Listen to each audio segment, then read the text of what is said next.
Ruin your clothes, she will. Get you home way after hours. Drive her 59.75 on 35 like there is no tomorrow. Woman Zydecoing into her own decade. 30 years pleated behind her like the wail of a San Antonio accordion. So I wanted to go to Hydra. I think it's pronounced Hydra.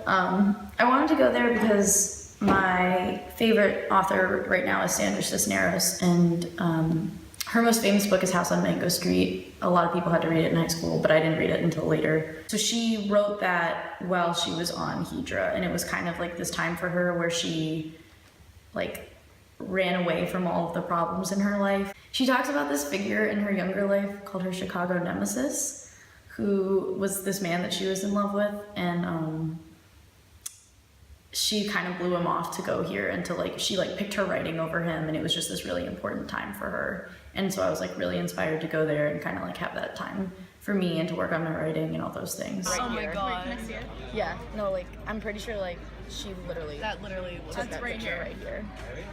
That's amazing. Yeah. I think because I was looking at it the whole time through the way that Sandra Cisneros saw it, it felt a lot more special, and it felt like I was connecting with the place in a really different way.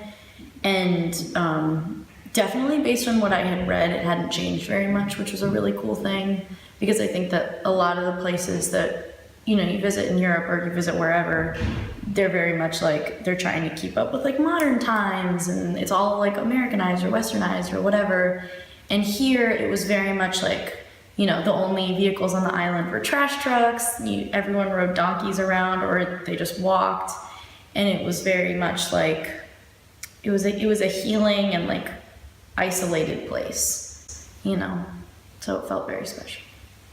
It was cool because it was me going and retracing my favorite writer's footsteps, and I could feel what it had done for her, and I understood that.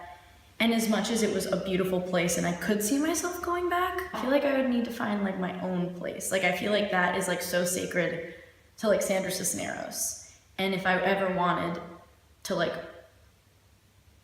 have my own place as a writer where I could go and escape and be away from everything, I would have to start with a completely clean slate. So it was kind of going to as a pilgrimage, sort of. That was this very special and isolated experience that I can only have once. Oh, what do I love about Sandra Cisneros besides everything? So I started writing poetry over the summer, and I'd never done that before. I've wanted to write fiction my whole life, but I started writing about myself this summer.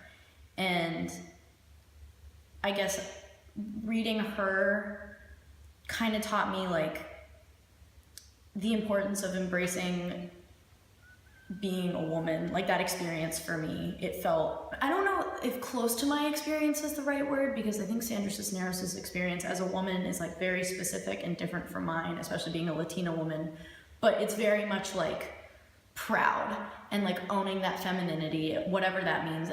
She's awesome because it's this idea of owning who you are and owning being a woman, whatever that means to you. And also she's very much about empowerment in your sexuality, which is a big thing that I write about all the time. So it was really cool to read that from her and not hear oh, you gotta, if you do this, you're a slut. If you do this, you're a prude, whatever. It's very much about owning what you want and doing what you want. She's just, oh my god, she's a bad bitch.